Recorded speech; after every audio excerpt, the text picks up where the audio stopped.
Hi, thanks for watching. What I'm about to share with you here is possibly the most painful experience I have had during this lifetime. I tell this person's story with hope that it will improve the lives of individuals suffering from brain disorders. I especially hope to influence the life of children and their parents. I was born in Santiago, Chile, and grew up in a farm with pure air, clean water, and abundant food. My mother, of Spanish origin, was a bridge teacher and is to this day admired for her intelligence. My father was Italian and was also intellectually sharp. He graduated from high school at 16 and received a degree in agriculture and engineering.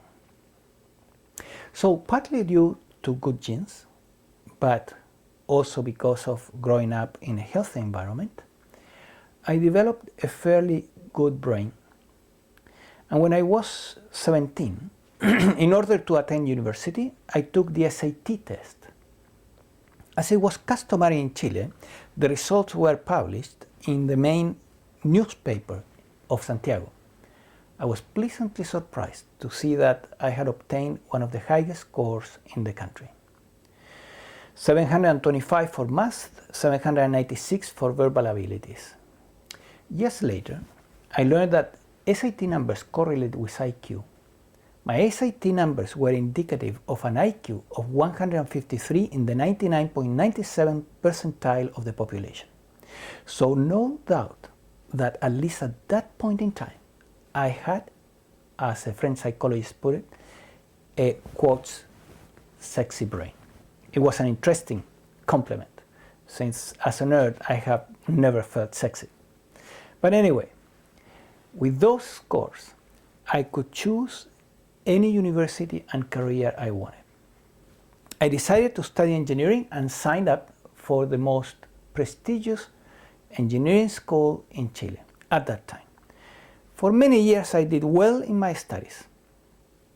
However, during my 5th year in engineering, I became very interested in yoga and embraced the ovo-lacto vegetarian diet.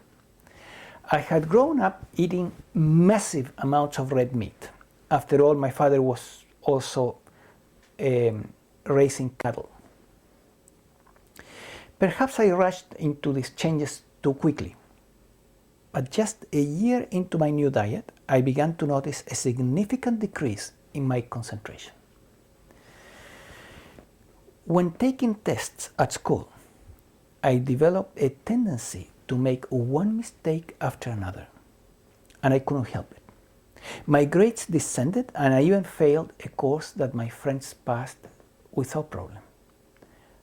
I finally graduated, but my last 2 years were a struggle. My lack of concentration gradually got worse, and to make the matters worse, my lifestyle became significantly ungrounded. I was meditating 3 hours a day, but my life was not really improving. At the age of 28, I experienced a brief breakthrough in my meditations. For about 4 months, I was in joy all day long for no reason at all. It was a very interesting experience in unconditional joy.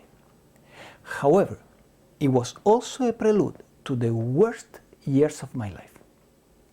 One day, without warning, I had a panic attack. The joy was completely gone, and it was replaced by a state of constant anxiety that lasted for many years.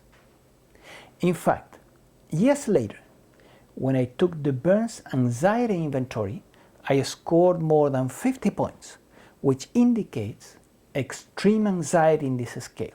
I was experiencing the most uncomfortable anxiety symptoms day and night.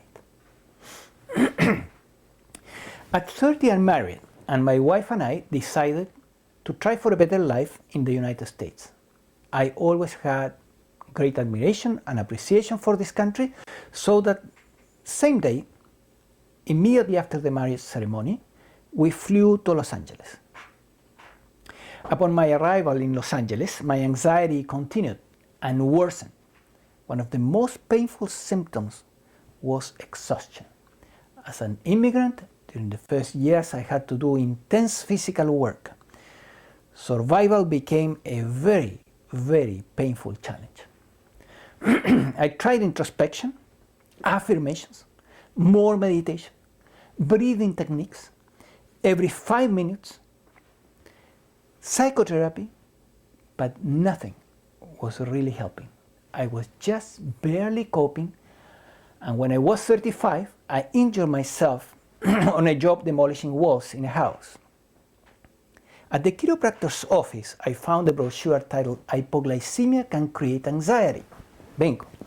I found a book on hypoglycemia soon at the bookstore that described most of the symptoms that I was experiencing and persuaded me to try the diet recommended in the book.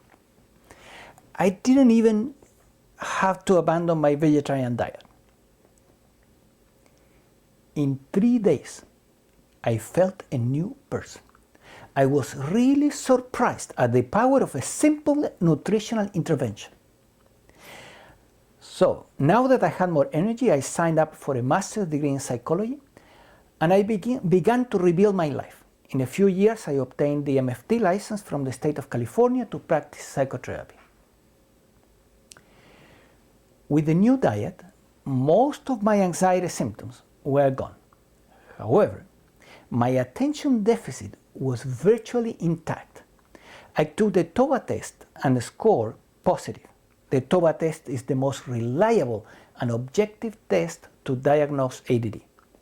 I took it again and I scored positive again. There was no doubt that I had a full-blown ADD. And ADD is supposed to be a disorder starting at childhood. However, I learned that nutritional mistakes can result in a full-blown ADD at any age.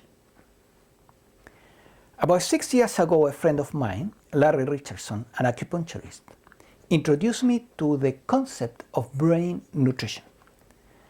I began using supplements, and in 1 month, I took the TOBA test again, and this time, my scores in attention and impulse control were not only normal, but above normal.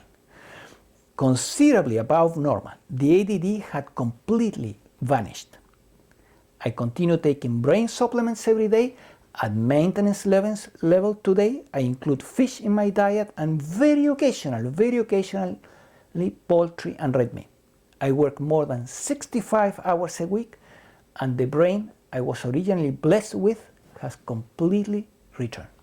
In fact, I would dare to say that despite the fact that IQ is supposed to decrease as we age, today, thanks to a sensible diet, the brain supplements, and continual intellectual stimulation, I feel that my brain is sharper than when I was young. 5 years ago, with my wife, my friend Larry, and other professionals, we created the Brain Optimization Institute to help people with their brain disorders through the application of brain nutrition principles. Those clients who have enthusiastically and seriously committed to our programs have experienced fascinating positive results. We also created a successful certification course in brain nutrition counseling and later developed a master's in nutrition with emphasis in brain nutrition. I tell you, in my own healing journey, I opted for nutrition over medications. I can't tell you how happy I am in this decision. Despite the high IQ, I have done stupid things like everyone. However, the decision to avoid the pharmaceuticals and use brain nutrition was a very intelligent decision. Thanks to that decision, today I have my brain back. Thanks for watching.